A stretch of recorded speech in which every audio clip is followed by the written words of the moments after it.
Bismillahirrahmanirrahim. Assalamualaikum warahmatullahi wabarakatuh.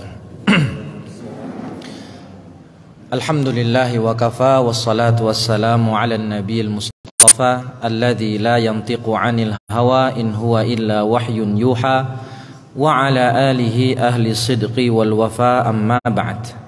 Fa as'alullaha ta'ala an yamunna 'alaina bi'ilmin nafi' wal 'amalis shalih wa an yufaqihana fid din wa an yaftaha lana futuhal arifin wa an yarzuqna al-ikhlasa fil aqwali wal a'mal. Allahumma amin. Kaum muslimin dan muslimat, a'azzani Allah wa iyyakum. Puji syukur kepada Allah Subhanahu wa taala pada Jumat hari ini, meskipun hujan ya, tapi tidak selebat pekan lalu yang lebat banget ya Pak ya. Alhamdulillah pada hari ini kita bisa melanjutkan kembali kajian kita membahas kitab Nailur Raja Syarah Safinatun Najah. Salawat dan salam senantiasa tercurahkan buat Nabi kita Muhammad sallallahu alaihi wasallam beserta keluarga beliau, sahabat dan orang-orang yang mengikuti sunnah beliau hingga akhir zaman. Amin amin ya rabbal alamin. Baik, kita masuk pembahasan sebab tayamum yang kedua. Kalau kemarin kita membahas sebab tayamum yang pertama, yaitu faqdun hissi, tidak dapat air atau tidak menemukan air. Sebab tayamum ada namanya disebut faqdun hissi. Faqdun hissi dan ada namanya faqdun syar'i. Kemarin kita bahasnya yang ini, yaitu tidak menemukan air. Nah ini namanya faqdun hissi. Seseorang tidak mendapatkan air. Hissi, mana hissi? Hissi itu kayak panca indera gitu.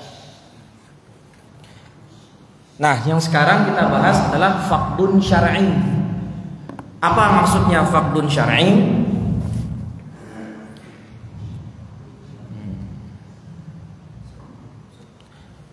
Ada air tapi kita nggak bisa make. Gara-gara apa? Sakit. Ada istilahnya nanti namanya mahdzur at-tayammum. Penyakit-penyakit yang mana dibolehkan seseorang untuk bertayamum, itu istilahnya namanya mahdzur at-tayammum. Oke, sebab yang nomor 2 adalah sakit. Apa di situ? Al-marad al-hasilu au al-mutawaqqi'.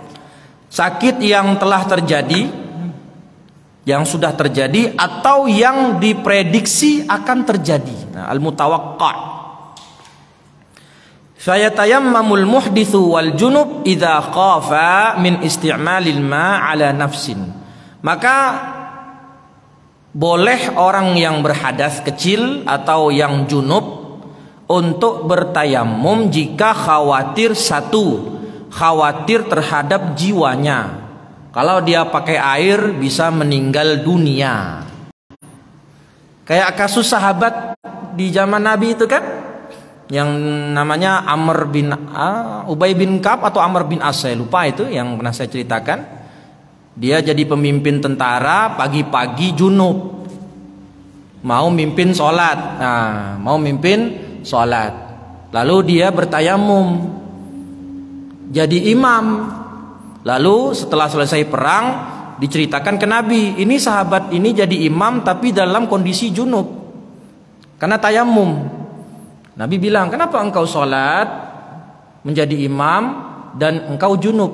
Kata sahabat ini, karena saya tahu firman Allah, wala taqtulu anfusakum, janganlah engkau membunuh dirimu sendiri. Karena kalau lagi di kondisi yang sangat dingin, kan di tanah Arab dinginnya nggak kayak di sini dinginnya, ya ekstrim dinginnya. Ya udah tahu dingin, nggak ada pemanas air, Mandi junub pakai air, ya qaid. Ya. Iya. Meninggal. Makanya karena kalau pakai air membahayakan jiwa, pakai boleh tayamum. Itu yang pertama. Atau takut kehilangan fungsi anggota tubuh. Kalau dia pakai air cacat misalnya. Au manfaati udwin. Nah, itu. Hilang fungsi tubuh, lumpuh misalnya atau yang lain. Maka boleh untuk tayamum. Atau kalau tayamum sakitnya tambah lama. Nah, luka bakar misalnya. Luka bakar kan wallahu alam ya, nggak tahu saya, nggak boleh kena air ya Pak ya.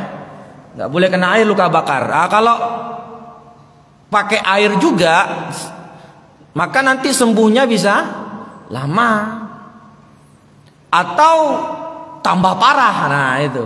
Jadi khawatir meninggal dunia atau hilang manfaat fungsi tubuh atau bertambah lamanya sakit atau tambah parah. Nah itu. Maka kalau kayak begitu diperbolehkan untuk seseorang tadi bertayamum. Seperti apa contohnya? Au hudutsa syainin fahish, atau juga bisa terjadi syainun fahish, yaitu cacat yang parah. Apa contohnya cacat yang parah? Taghayyuri launin min sawad ila bayad. Kulitnya berubah. Nah, kalau pakai air wudu, warna kulitnya berubah. Jadi dari sawo matang jadi hijau, huluk jadinya. Di sini katanya berubah warna kulit dari mana? Kalau dari hitam ke putih, itu kayak apa berarti Pak? Sopak ya apa? Panuan apa tuh? Ya, jadi baros. Kalau pakai air malah kulitnya jadi belang-belang misalnya. Ini termasuk syainun fahis. Atau nuhul itu riqqah ma'rutubah. Ya gimana ya? Nuhul itu kalau bahasa Indonesianya ya, kering kurus gitu. Atau sugrah tabqa. Nah, bisa bikin apa tuh? Bolong tangannya. Ya, kayak penyakit cacar atau apa gitu. Au lahmatin tazid. Ya. Kulitnya bertambah atau dagingnya bertambah. Ala kulli hal ini semua intinya satu. Kalau nanti di tubuh itu ada penyakit, sakit kulit atau luka bakar atau apapun yang kalau kita pakai air untuk berwudu malah justru tambah parah, maka boleh kita menggunakan debu untuk tayamum. Lakin yushtarat fil huduth al-madhkur an yakuna fi udwin yabdu ghaliban indal mihnah. Nah, anggota tubuh yang dikhawatirkan nanti sakitnya tambah parah, itu syaratnya anggota tubuh yang kelihatan, nampak secara zahir ketika bekerja. Artinya kalau anggota tubuhnya itu bukan anggota tubuh yang tidak terlihat, bukan anggota tubuh yang terlihat alias tertutup ketika bekerja, maka tetap dianjurkan, tetap wajib untuk tayamum, bukan dianjurkan. Seperti apa contohnya? Seperti wajah dan kedua tangan. Berarti kalau lukanya di sini, sakitnya di bagian, mohon maaf, di bagian perut. Ya, sakitnya di bagian perut, lukanya di bagian perut. Ini kalau kita kerja tertutup nggak perut? Tertutup, maka ini bukan udwin zahir. Jadi kalau lukanya di perut, luka bakarnya di perut, dia mau wudu, tayamum apa pakai air? Pakai air. Kenapa? Karena lukanya di perut. Lagi pula perut juga bukan anggota wudu. Langsung aja pakai air. Karena lukanya di perut. Tapi kalau lukanya di wajah, kelihatan kan? Tangan atau kaki, nah itu semua kelihatan dari luar, orang melihat langsung, itu udwun zahir, kelihatan ketika berinteraksi. Maka kalau itu dikhawatirkan sakitnya tambah parah, boleh menggunakan wajib pakai tayamum debu. Wa ya'tamidu fi jami'i dzalika 'ala tajrubah wa khabarul adil. Nah, katanya tadi boleh pakai tayamum kalau khawatir sakit di tubuhnya tambah parah. Dari mana kita tahu? Dari mana kita berpegang hal itu? Dikatakan kata beliau di sini, wa ya'tamidu al-muhdits wal junub fi jami'i dzalika 'ala tajribah. Dia tahu kalau dia nanti pakai air justru sakitnya tambah parah. Dari mana dia tahu? Dia pernah mencoba, tajribah, pengalaman. Kenapa kamu kok pakai tayamum, nggak pakai wudu, nggak pakai air? Karena kemarin saya ketika saya berwudu pakai air, luka saya malah tambah parah. Jadi itu tajribah, pengalaman dia pribadi. Maka kedua kalinya dia nanti nggak pakai air lagi, sudah pakai tanah atau debu. Atau yang ngasih tahu adalah khabarun adil, orang yang adil seperti dokter misalnya, terpercaya. Dokter bilang ini luka bakar ini parah, ya, jangan kena air. Nanti ini ada salep untuk luka bakar Anda, dan jangan kena air selama luka bakarnya belum sembuh. Nah, yang ngomong dokter, maka kita percaya. Jadi dikasih tahu sama dokter kalau luka ini jangan kena air dulu sampai kering. Maka kalau begitu gimana? Ya sudah, kalau begitu kita berwudu dengan toharoh dengan tayamum, tidak dengan air. Fa in tafaya wa tawahhama hudutsai syai' jazat tayammum ma'al i'adah inda Ibni Hajar wa atamada ar-Ramli wujub isti'malil ma'. Kalau kita cuman sekedar tawahum.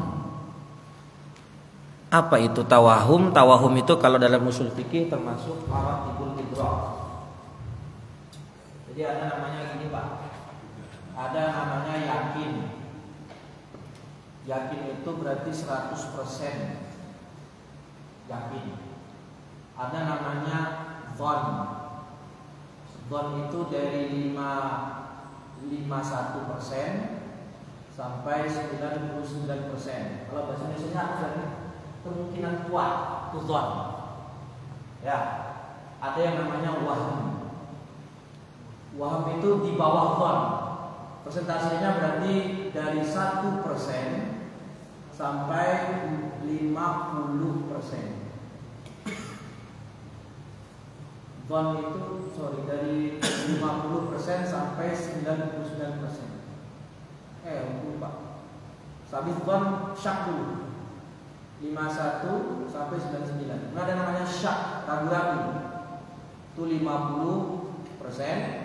Dan di bawahnya syak namanya wahm, yaitu 1% sampai 49%. Berarti kalau dhon ini namanya kemungkinan kuat, wahm namanya kemungkinan lemah atau kemungkinan kecil. Nah, kalau ada seseorang dia mau wudu, terus kemungkinan kecil kalau dia wudu sakitnya parah, tambah parah. Kemungkinan kecil itu namanya wahm. Kalau cuman kemungkinan kecil, oh ini kalau saya berwudu kayaknya kemungkinan kecil lukanya tambah lama. Jadi belum sampai dhon. Artinya masih kemungkinan kecil lukanya itu tambah parah, sakitnya tambah parah. Maka boleh nggak dia tayamum? Kata Ibnu Hajar, boleh tayamum, tapi nanti sholatnya diulang. Tapi kata Imam Romli, nggak boleh tayamum, wajib pakai air. Kenapa? Karena cuman wahm, kemungkinan kecil. Tetap wajib menggunakan air. Ya buat apa kalau tetap tayamum tapi diulang sholatnya ya? Yang mending langsung pakai air ya Pak ya. Kalau pakai air aman, nggak perlu ulang sholat lagi. Karena kan kemungkinan kecil doang. Tapi kalau udah sampai dhon, kemungkinan besar, apalagi sampai yakin karena dikasih tahu sama dokter dan dia pernah mengalaminya sendiri, maka saat itu dia dibolehkan untuk menggunakan tayamum. Lah sekarang nih penting ini pembahasan tentang perban, sahibul jabirah. Wa idza khafa min isti'malihi fi ba'dil badan. Kalau dia khawatir, yaitu orang yang junub dan muhdits tadi, khawatir kalau dia menggunakan air di sebagian anggota badannya, karena di sebagian anggota badannya ada luka seperti di tangan atau di kepala atau di kaki. Ya, biasanya kan orang luka itu di tangan, di kepala dan di kaki. Nah, misalnya kepalanya sebelah sini bocor lagi apa? Luka, berdarah, jadi harus dipakai perban sebelah sini, Pak. Nah, jidat sebelah kanan luka harus diperban. Padahal kalau berwudu, mana bagian muka yang harus dibasuh? Semua bagian wajah ini semua. Tapi masalahnya ada perban di sini. Nah, ada perban di sini. Oke, paham ya? Nah, di mana cara wudunya? Kalau dia nggak pakai perban, artinya luka doang di sini luka dan nggak ditutupi perban, dibiarkan terbuka. Maka bagaimana cara wudunya? Pertama, membasuh bagian yang sehat, ghuslus sahih, wa tayammamal muhdits, bertayammum.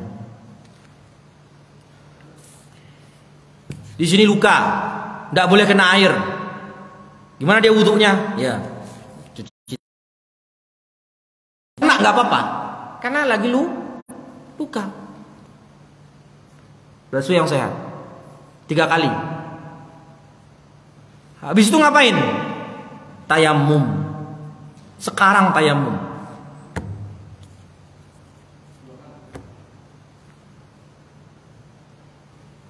Udah tayamum, terus ngapain? Baru lanjut ke tangan kanan, kiri, selesaikan wudu seperti biasa. Itu kalau lukanya tidak diperban. Jayid. Terus dia sholat kan? Apakah sholatnya sah? Ya sah. Diulang? Tidak wajib diulang. Kenapa? Karena lukanya memang terbuka, tidak bisa dibasuh pakai air. Cukup ditayamumkan saja. Itu pertama. Ngerti ya adik-adik ya? Nah, ini harus tahu ini. 2. Nah, sekarang disebutkan di sini wujubu naz'i satir fi 3 suwar.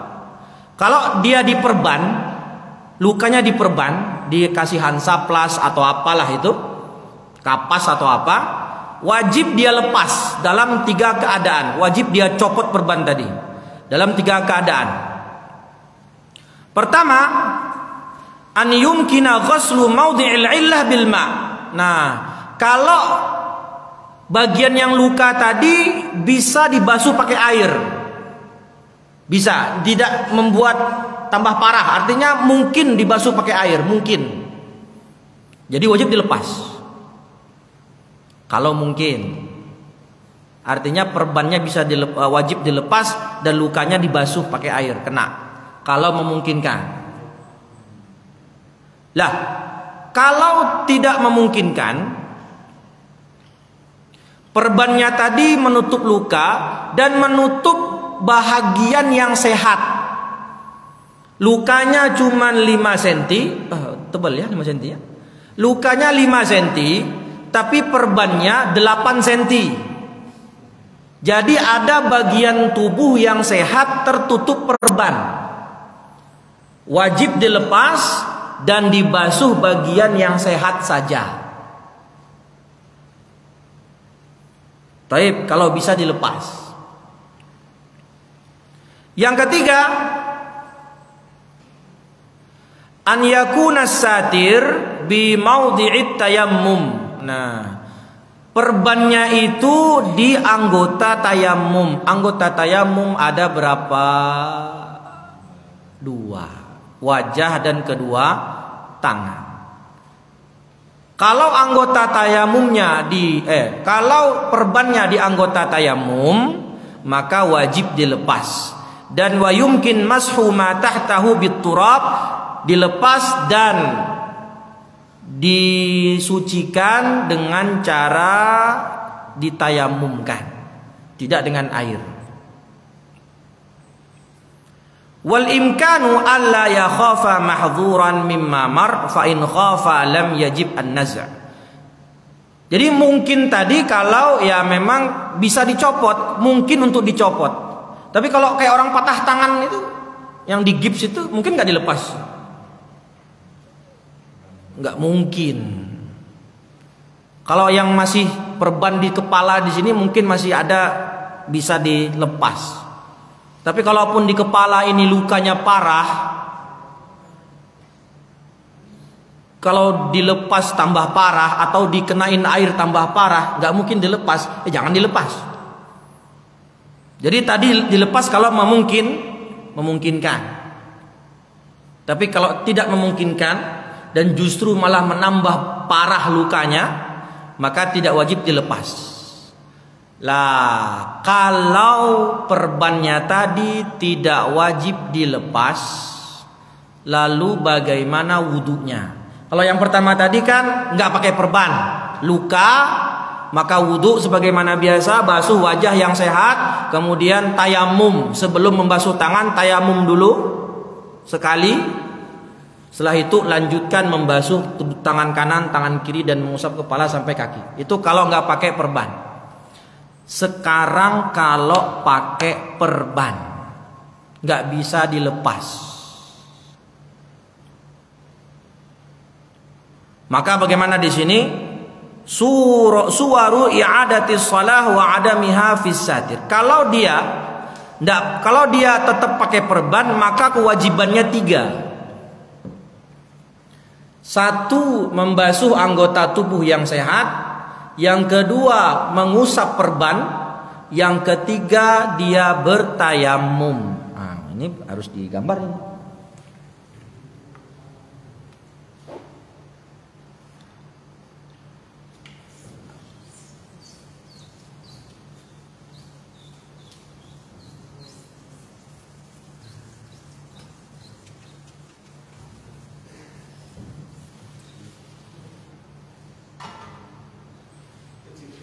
Hukum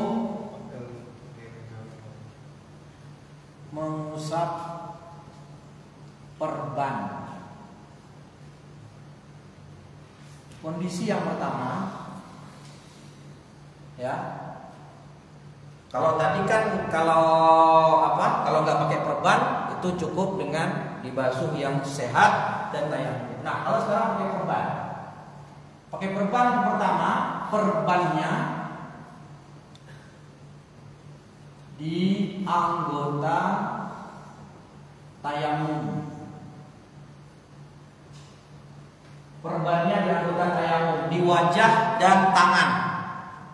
Di wajah dan tangan. Maka apa yang harus dilakukan ketika wudhu? 1, membasuh anggota tubuh yang sehat. 2, mengusap seluruh perban. Mengusap, bukan dibasuh. Perban dibasuh hancur bukan. 3, tayamum.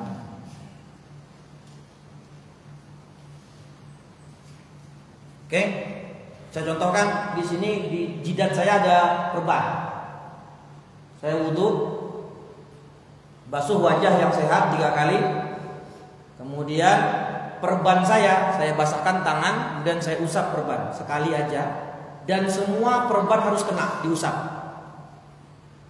Setelah selesai mengusap perban, tayamum. Nah, tayamum. Sekali.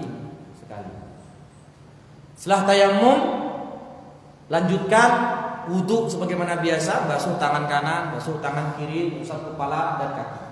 Setelah itu saya sholat. Ngapain saya? Sholat. Setelah sholat, wajib mengulangi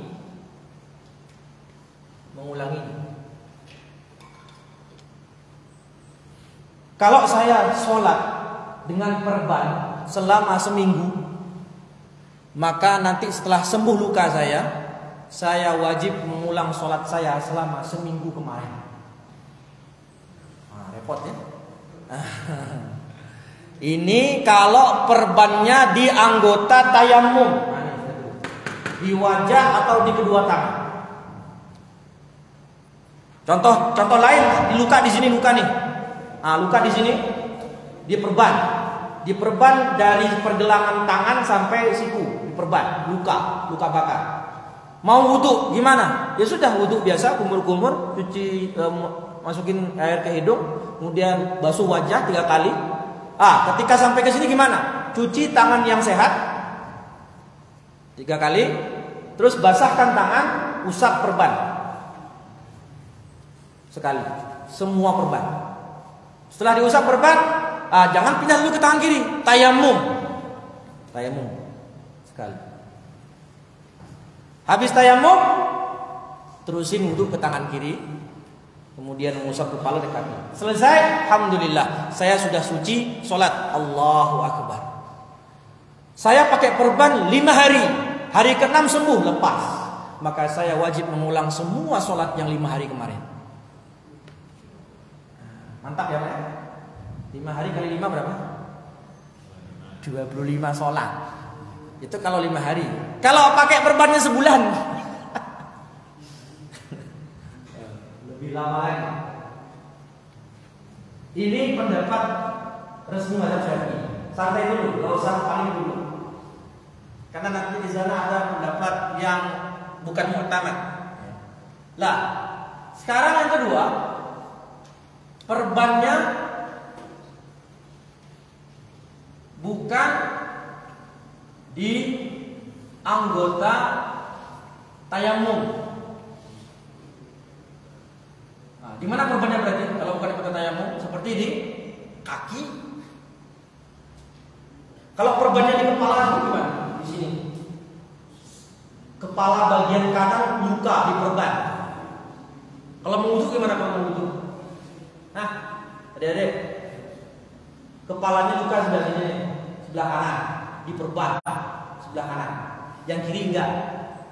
Terus dia wudu. Gimana wudunya? Ya gampang, kan kepala berapa? Gimana wajibnya kepala kemarin? Sedikit aja. Ambil air secukupnya, basahin sudah sah. Wudunya sah, tidak perlu dia mengulangi sholat. Nah, sekarang perbannya bukan di anggota tayamum. Seperti di mana? Seperti di kaki, di sikil. Ini sikil, di kaki. Perbannya di kaki. Kayak kemarin itu Zahir Razak. Ya, Zahir kakinya habis operasi mata ikan, diperban. Perbannya di kaki. Kaki kan bukan anggota tayamum. Kalau perbannya itu bukan anggota tayamum, maka keadaannya bisa menjadi 3. Yang ketiga berarti kalau perbannya hanya menutupi luka saja,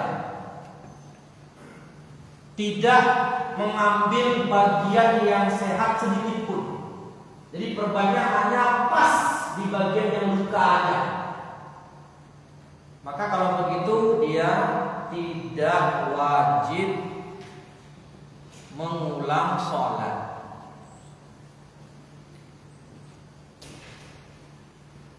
Ini kalau apa tadi? Perbannya menutupi bagian luka saja, nggak ngambil yang lain, pas bagian luka. Nah, di sini kemudian yang keempat, jika perbannya mengambil sedikit bagian tubuh yang sehat untuk menguatkan perban. Kalau bahasa fikihnya istimsak. Gimana contohnya? Kayak gini. Misalnya di kaki, ini lukanya segini lukanya. Ini luka. Ya, perbannya itu diambil lebih sedikit. Nah, ini perbannya ini. Atau hansaplasnya di sini. Jadi ada bagian kulit yang sehat diambil sedikit, sekedar untuk apa? Menguatkan perban biar tidak gampang copot. Maka kalau kayak gitu kasusnya dibagi dua. Kalau memakai perbannya dalam kondisi suci, artinya dia dalam keadaan tahara, dipakai perban dalam kondisi sudah wudu. Maka kalau begitu tidak wajib mengulang. Ini keadaan yang keempat. Iya. Ini dua. Karena ini dibagi. Baik. Suci, maka nggak wajib mengulang. Tapi kalau dia pakai perban dalam kondisi berhadas, wajib mengulang.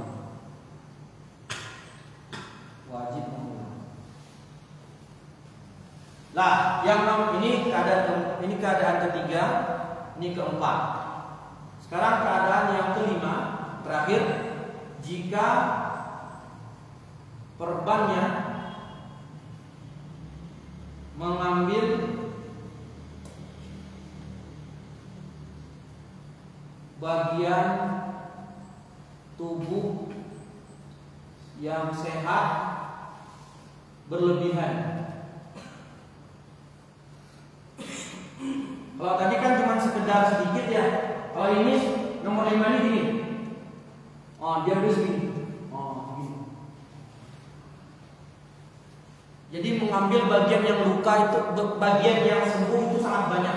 Yang harusnya cukup, misalnya lukanya 3 cm atau 4 cm, perbannya itu cukup ya 5 cm. Tapi ini dia ambil perbannya 8 atau 9 cm. Nah, itu kelebihan. Banyak bagian kaki yang sehat terambil oleh perban, tertutup perban. Maka di sini wajib mengulang secara mutlak. Wajib mengulang sholat secara mutlak. Ini apa yang disebutkan dalam madhab Syafi'i. Kemarin ada yang nanya sama saya ketika kajian online itu, Ustaz, bukannya itu nanti berat ya Ustaz? Iya berat. Karena kalau ada orang lukanya di tangan, kayak patah tangannya, di gips. Kan kalau patah tangan itu di gips berapa lama? Sebulan lebih ya Ustaz ya? Oh, sebulan lebih. Anggaplah 1,5 bulan dia pakai perban begitu, pakai gips. Berarti Ustaz kalau kata antum, karena perbannya di anggota tayamum, yaitu di tangan kanan, setelah dia sembuh, dia mengulang semua sholatnya selama sebulan. Kalau kata ulama Syafi'iyah, iya. Waduh, sebulan Ustaz? Iya, Masya Allah. 30 kali 5, 150 sholat. Subhanallah.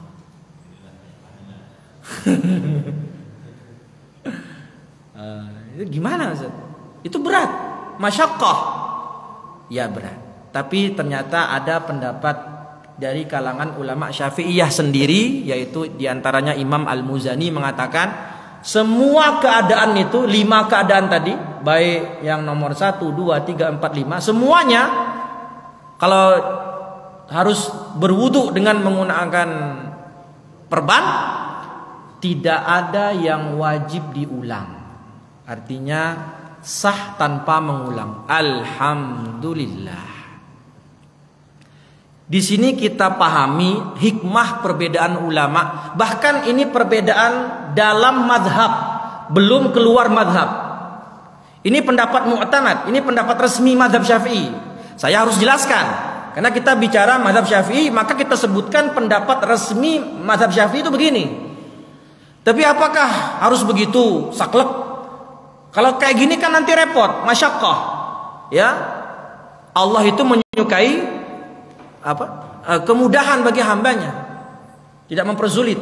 Maka ada pendapat masih dalam internal mazhab Syafi'i mengatakan semua keadaan itu kalau dia berwudu dengan jabirah atau dengan perban sah dan tidak perlu mengulang.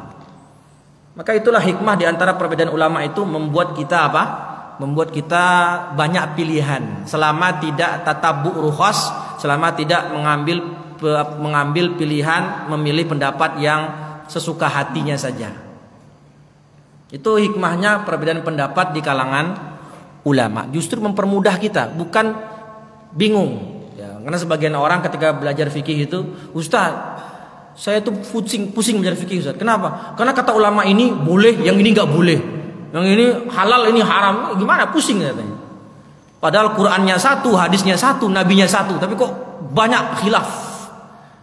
Ya karena cara memahami hadisnya berbeda, atau hadisnya yang sama ini belum sampai, yang ini udah sampai. Nah, banyak perbedaan. Bisa terjadi beberapa perbedaan kalangan ulama gara-gara beberapa sebab. Tapi itu justru membuat kita banyak pilihan. Ketika terjadi kesulitan, maka kita bisa mengambil pendapat imam yang lain. Sebagaimana kemarin saya sampaikan, wanita yang haid atau nifas nggak boleh baca Quran, haram. Tapi kalau dia seorang guru, ustazah, guru TPA, nggak mungkin dia nggak ngajar selama seminggu. Boleh? Atau kalau kondisi kita sedang mau umroh atau haji, dalam mazhab Syafi'i kalau bersentuhan kulit laki-laki dengan non mahram, sengaja ataupun tidak, batal wudunya. Lah kalau sedang umroh kan repot, baru muter 2 putaran batal, wah kan wudu lagi batal. Kapan selesai tawafnya kalau begitu? Maka saat itu kita boleh berpegang dengan pendapat Imam Abu Hanifah yang memutlakkan kalau sentuhan tidak batal. Itu. Jadi justru pendapat ulama yang banyak itu membuat kita banyak pilihan untuk dalam menjalankan syariat, selama tidak mengambil pendapat yang seenaknya saja. Udah bel.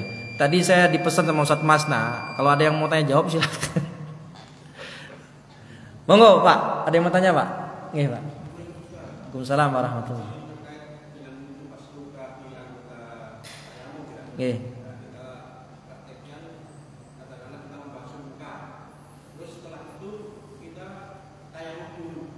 Nggih. Berarti kita harus keluar dari arena wudu, kita bersihkan dulu, dikeringkan dulu maksud saya. Baru tayamum gitu. Baik. Mantap. Pertanyaan bagus, Pak. Nah, maka gimana caranya? Karena kita tadi kan harus tayamum ya. Harus tayamum. Nah, kita lagi di posisi wudu. Kalau kita bisa bawa tanah, ya, bawa tanah dulu, debu di ini. Nah, taruh di depan, kita wudu. Nanti ketika pas tayamum, tidak perlu dikeringkan, Pak. Tidak ada perlu dikeringkan. Langsung tetap basah kayak gitu, tidak apa-apa. Tapi misalnya kalau nggak bawa, kan debu itu kan harus debu kan sunahnya ditipiskan kan, habis gini terus gini kan, atau di gitu, tipis. Jadi langsung nggak apa-apa. Jadi kondisi masih basah itu langsung boleh, nggak apa-apa. Tapi tadi contohnya kalau lagi wudhu di WC mau tayamum, nggak ada debu. Gimana? Gak ada debu nih. Ya sudah keluar sebentar. Karena kan wudu tidak mesti mualah. Wudu kan nggak harus mualah. Kayak kemarin saya bilang, saya wudu di rumah cuman sampai wajah, terus lanjut wudu di sini. Boleh nggak? Boleh. Meski selama belum batal tentunya ya. Kalau udah batal, ulang dari awal berarti. Jadi pas lagi basuh wajah pakai air. Pas basuh tangan kanan yang luka, basuh yang sehat. Nah mau tayamum, wah nggak ada debu, keluar dulu. Cari debu.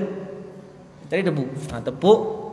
Makanya kalau bisa sebelum masuk kamar mandi tuh bawa satu tisu kecil begini, kasih debu atau tanah kering sedikit, kemudian dipakai untuk tayamum. Tapi kalau nggak ada tadi harus keluar dulu Pak, harus cari dulu debu. Karena nggak bisa di sini tayamum pakai dinding ini, bisa nggak? Nggak bisa. Ini dinding bersih, dinding ini nggak ada debunya, nggak ada debunya.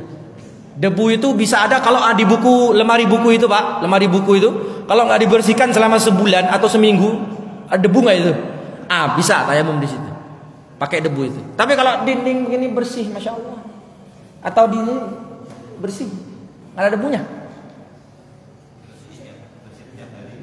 Bersih tiap hari malah katanya. Di sini nggak bisa tayamum nih, kadang ada debu. Apa Pak? Dinding luar.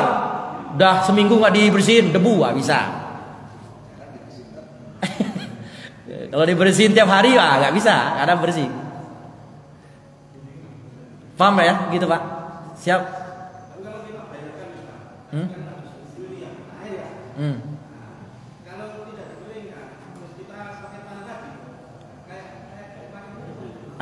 Kayak peliket ya, peliket.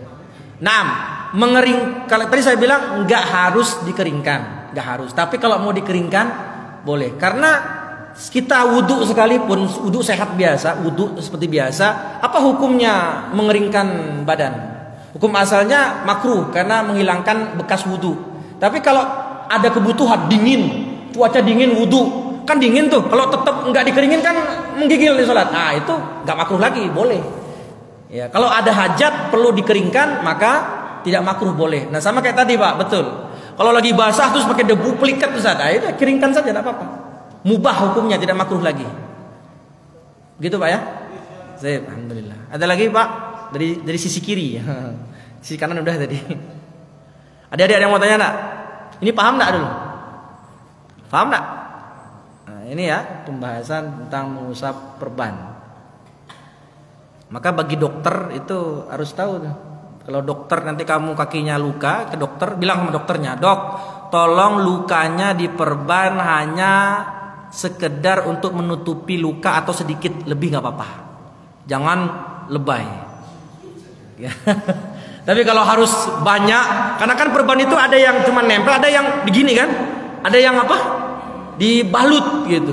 Kalau lukanya di sini, terus dibalut, nah berarti kan bagian sini kena semua.